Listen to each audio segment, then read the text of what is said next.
8월 9일 월요일, 오늘 우리에게 주시는 하나님의 말씀을 함께 보겠습니다. 오늘 우리에게 주시는 하나님의 말씀은 이사야 60장 1절에서 22절까지 말씀입니다. 이사야서 60장 1절에서 22절까지 말씀인데요, 성경 봉독은 우리 9절까지만 함께 읽도록 하겠습니다. 일어나라, 빛을 발하라. 이는 내 빛이 이르렀고 여호와의 영광이 내 위에 임하였음이니라.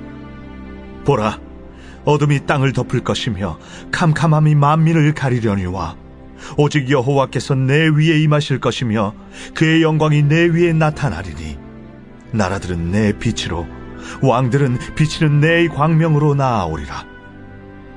내 눈을 들어 사방을 보라. 무리가 다 모여 내게로 오느니라.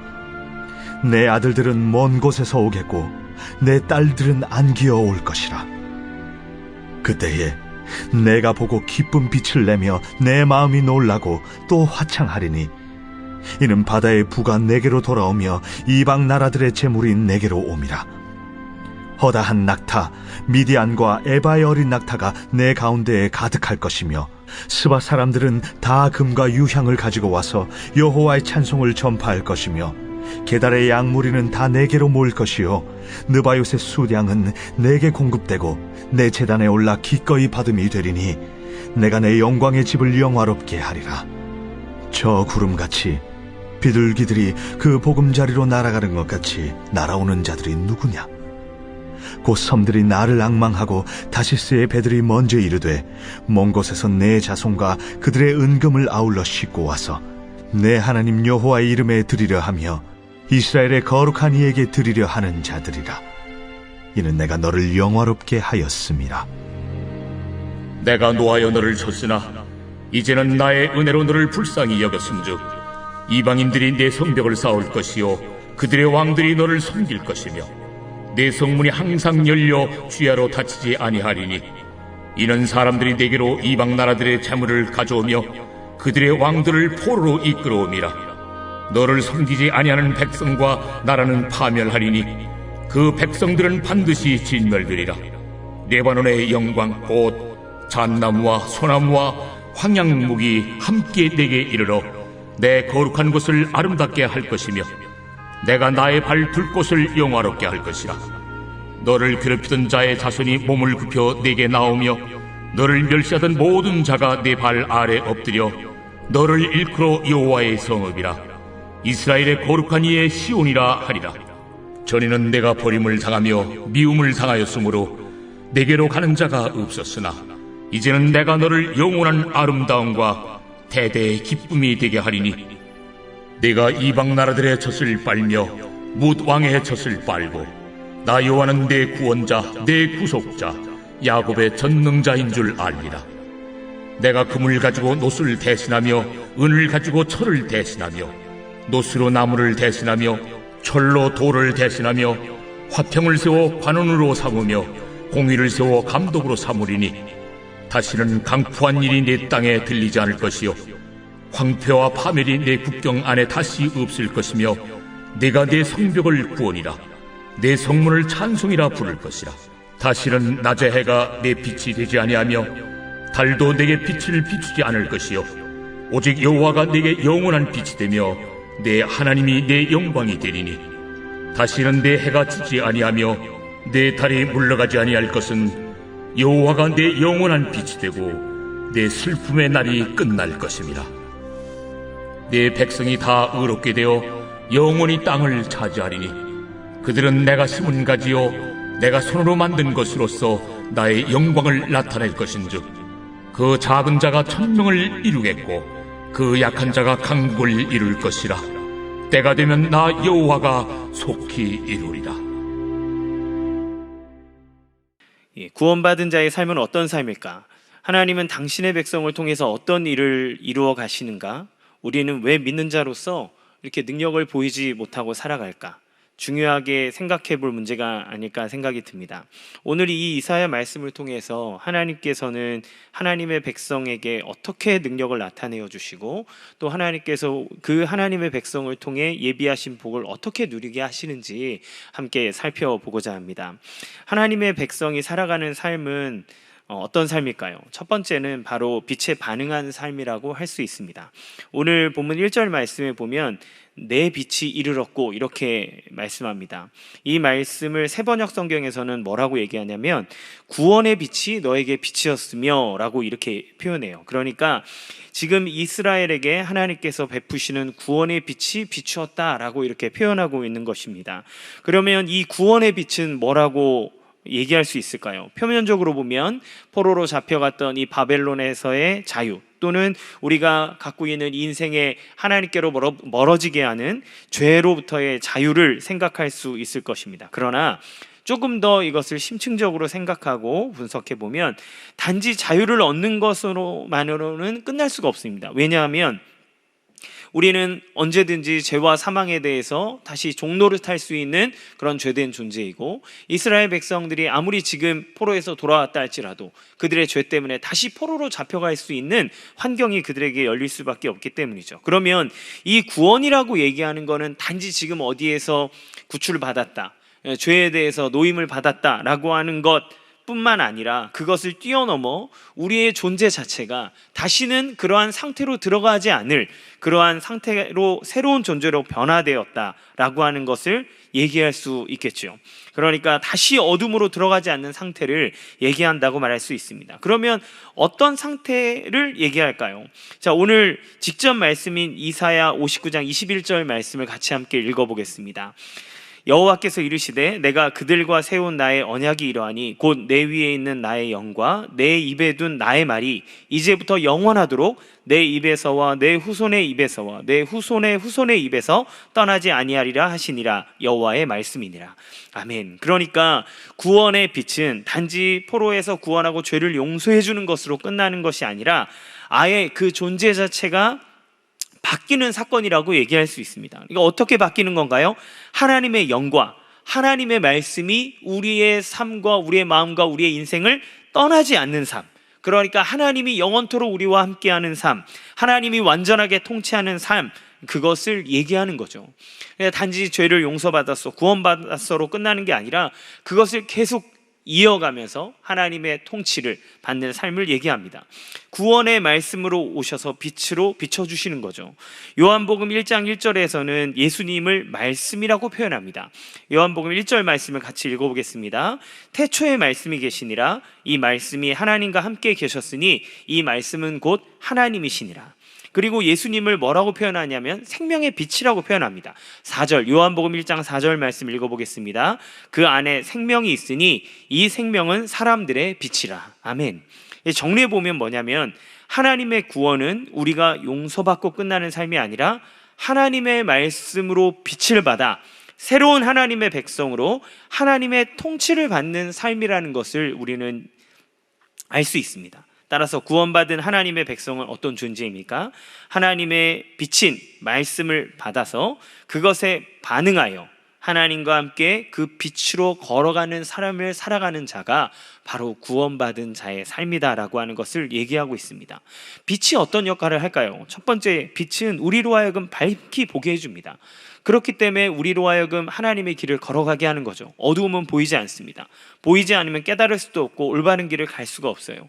이사야서 60장 오늘 본문의 2절 말씀에 보면 보라, 어둠이 땅을 덮을 것이며 캄캄함이 만민을 가리려니와 오직 여호와께서 내 위에 임하실 것이며 그의 영광이 내 위에 나타나리니. 이렇게 되어 있습니다. 그러니까 세상은 어둠으로 덮여 있고 캄캄함이 그들의 눈을 가리웠다, 이렇게 표현해요.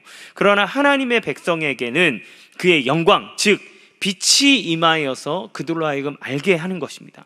우리가 어떻게 하나님을 믿고 구원받는 자로서의 삶을 살아갈 수 있습니까? 주님이 우리에게 빛을 비춰주셨으므로, 그분의 구원의 빛이 우리에게 비춰짐으로 우리는 깨달을 수 있고 알 수 있고 그리고 그분을 따를 수 있게 됐다는 그 하나님의 은혜가 있음을 기억하시기 바랍니다.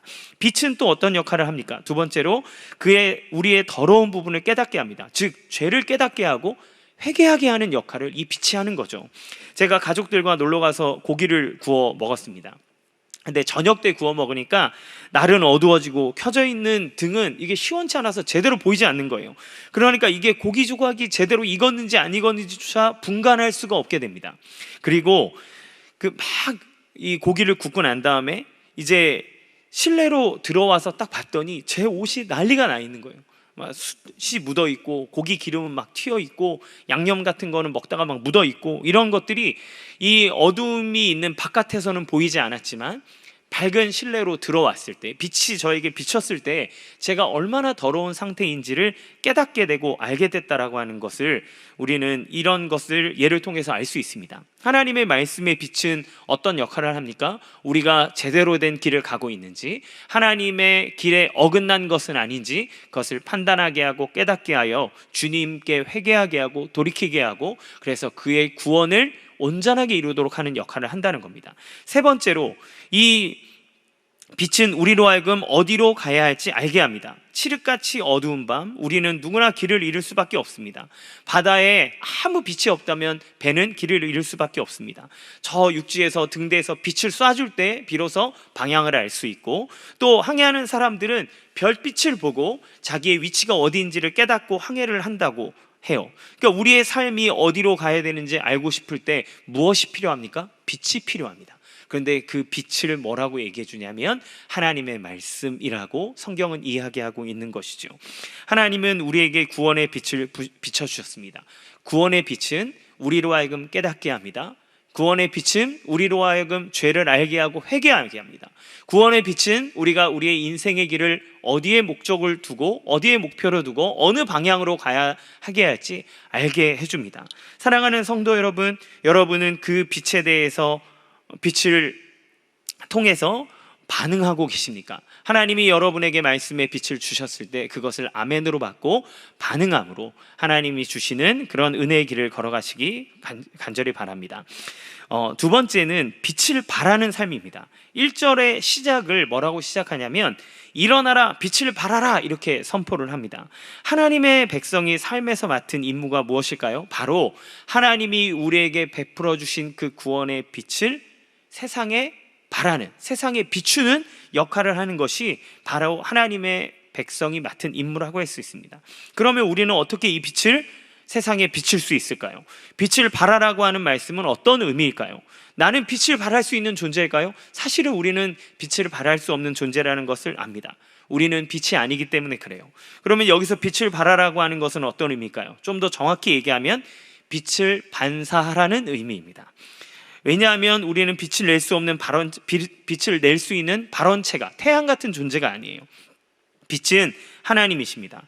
우리는 사실 죄는 지은 어둠이었고, 어둠이었기 때문에 빛을 낼 수 없는 거죠. 그러면 우리가 어떻게 빛을 발할 수 있습니까? 하나님의 구원의 빛이 우리에게 이르렀기 때문에. 1절에서 이렇게 얘기하고 있습니다. 일어나라 빛을 발하라, 이는 내 빛이 너에게 이르렀고 하나님의 영광이 내 위에 임하였음이니라. 즉 하나님의 빛이 우리에게 비춰졌다. 하나님의 영광을 우리에게 주셨다. 그래서 우리는 이 빛을 반사하여서 하나님이 우리에게 주신 빛을 세상에 보여주어서 하나님의 영광을 드러낼 수 있다라고 하는 것이죠. 왜 우리가 반사해야 합니까? 2절 말씀에 보면, 2절 말씀에 나와 있는 것처럼 세상은 어둠으로 가득한데 하나님께서 하나님의 백성에게만 하나님의 빛을 비추어 주셨기 때문에 그렇습니다. 우리는 빛을 비추기 위해서 우리가 새로운 것을 창조해내고 우리의 어떤 노력을 할 필요가 없습니다. 그렇게 할 필요도 없습니다. 하나님께서 우리에게 주신 것을 있는 그대로 전달하기만 하면 되는 것이죠. 따라서 반사한다는 것은 하나님의 비친 말씀이 우리를 통해서 세상에게 드러나게 해준다는 의미를 가질 수 있습니다. 하나님의 말씀을 따라 하나님의 통치를 받는 삶, 그러니까 하나님이 주관하고 하나님의 말씀이 열매로 맺어지는 삶, 그것을 통해서 우리가 세상에 하나님의 빛을 보여주게 되는 것이죠. 초대 교회뿐만 아니라 모든 교회의 역사 속에서 부흥하고 하나님의 영광이 드러나게 하던 때는 어떤 때입니까?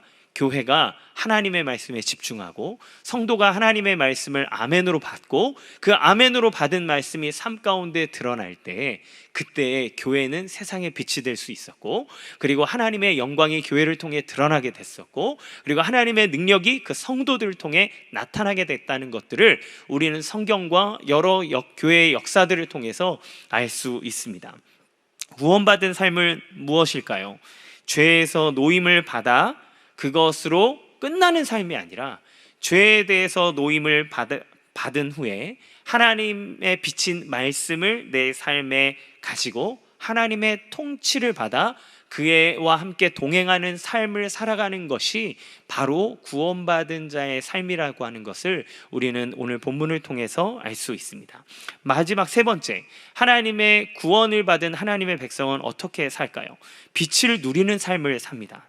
구원의 빛, 하나님의 말씀을 통해 완전한 통치를 받는 자의 삶은 하나님께서 주시는 형통함을 누릴 수 있다라고 얘기합니다.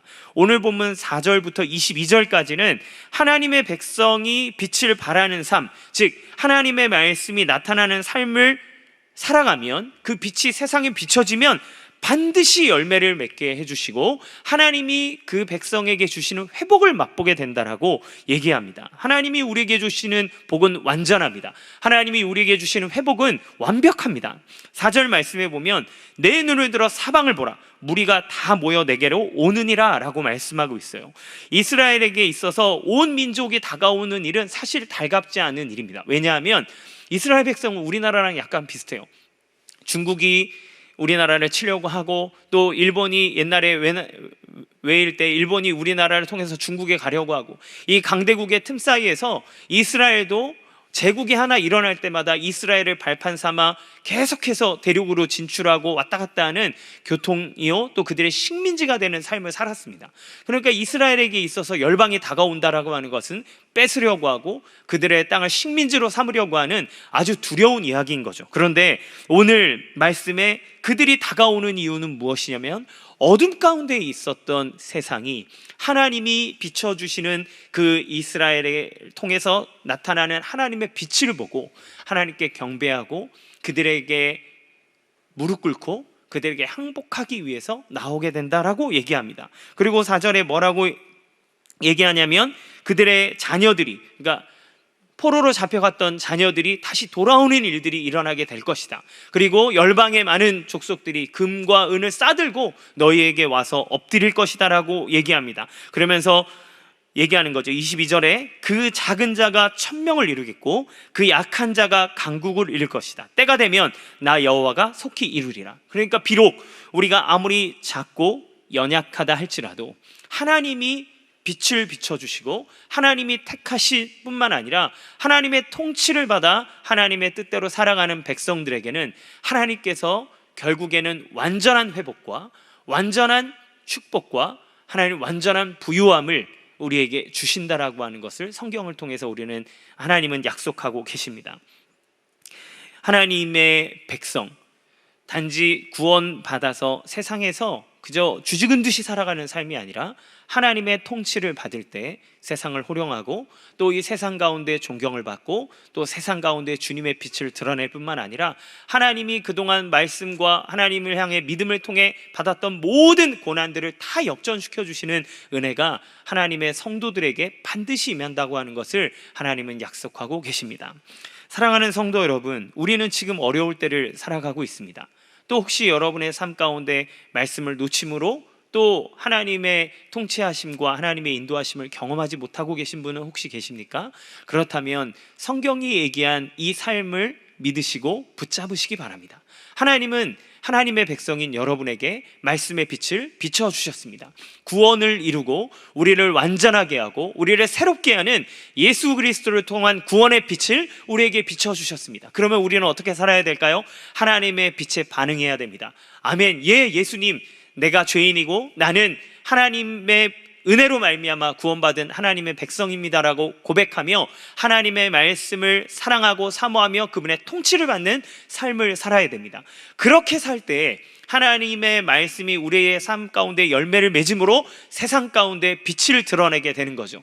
빛이 드러날 때 어떤 일들이 일어나게 됩니까? 하나님이 결국 그 하나님의 백성을 통해서 세상을 축복하게 할 뿐만 아니라 세상의 모든 족속과 하나님을 몰랐던 사람들이 여러분의 그 빛을 통해서 하나님께로 나오게 하고 여러분에게 무릎 꿇게 하고 또 여러분을 통해서 하나님을 영원하게 하는 하나님의 모든 축복이 나타나게 될 것이다라고 성경은 이야기하고 있습니다. 지금 코로나19로 인해서 우리는 집안에 있고 때로는 미디어의 수많은 노출 속에서 그것에 이끌리는 삶을 살아가지 않는가 생각해 봅니다. 주님이 우리에게 구원의 빛을 주셨습니다. 그 구원의 빛은 하나님의 영과 하나님의 말씀이 함께하는 삶이라고 했습니다. 지금 여러분에게 그 구원이 주어졌습니다. 하나님의 말씀을 가까이 하십시오. 하나님의 말씀을 따라 하나님의 통치함을 받으십시오. 그러면 여러분을 통해서 하나님이 빛을 비춰주실 것입니다. 하나님의 빛을 비춰주시는 여러분에게 하나님이 그 작은 자가 천을 이루고 약한 자가 강국을 이루는 놀라운 비전과 하나님의 회복과 축복을 주실 줄로 믿습니다. 그 은혜를 누리시는 사랑하는 성도 여러분 되기를 주님의 이름으로 간절히 축원합니다. 기도하겠습니다. 사랑과 은혜가 풍성하신 하나님 아버지, 감사를 드립니다. 절망과 아픔 가운데 있을 그때 주님이 우리에게 구원의 빛을 주셨습니다.